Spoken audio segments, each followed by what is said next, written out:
최근 유럽의 1월 자동차 판매량 통계가 발표되었습니다. 그런데 전기차와 내연차의 판매량 추이가 확연히 다른 모습을 보이면서 충격을 주고 있습니다. 유럽의 경제대국인 독일의 경우 올해 1월 전기차 판매량이 2019년 1월에 비해 138% 증가한 것을 볼 수 있습니다. 이와 함께 프랑스는 160% 증가했고 영국도 8,842대로 146% 증가했습니다. 이탈리아의 경우 절대적인 수치는 작지만 작년 1월에 비해 무려 491%나 증가했습니다.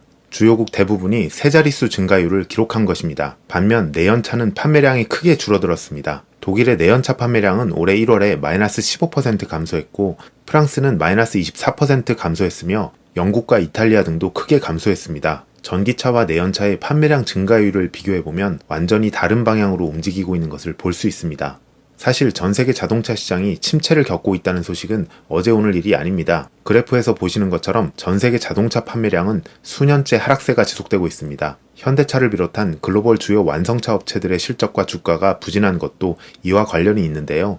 이런 상황에서 전기차 판매량이 빠르게 증가하고 있는 것은 현재 글로벌 자동차 시장에 중대한 판도 변화가 나타나고 있다는 것을 의미합니다. 2019년 기준으로 37만 대를 판매한 테슬라의 시가총액이 770만 대를 판매한 GM보다 훨씬 크다는 것은 이 같은 변화를 상징적으로 나타냅니다. 유럽 자동차 시장의 변화에 주목해야 하는 이유는 여러 국가들을 포함하는 거대한 시장이기도 하지만 기후변화에 대한 경각심이 커지며 상당히 파격적인 정책을 시행하고 있기 때문입니다.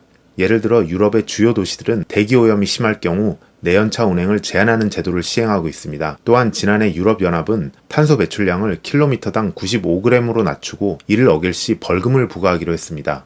컨설팅회사 알릭스 파트너스에 따르면 폭스바겐이 2021년까지 이 기준에 부합하지 못할 경우 약 20억 달러의 벌금을 물게 될 전망입니다. 특히 유럽 최대 자동차 생산국인 독일이 움직이고 있는 것에 주목할 필요가 있습니다. 작년 하반기 독일 정부는 4만 유로 이하의 전기차를 구매할 경우 보조금을 기존 4천 유로에서 6천 유로로 인상하기로 했습니다. 이와 함께 총 35억 유로를 투입해 2022년까지 공공 전기차 충전소를 5만 개까지 늘리기로 했습니다.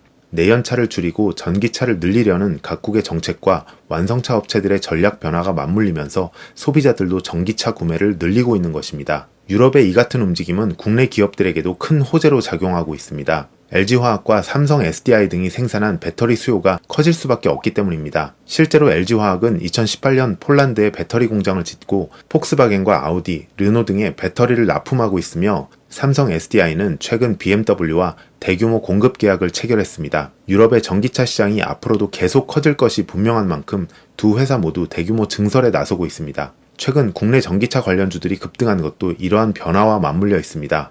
향후 전기차 시장의 성장이 더욱 기대되는 상황입니다. 이상 넥스트렌드였습니다.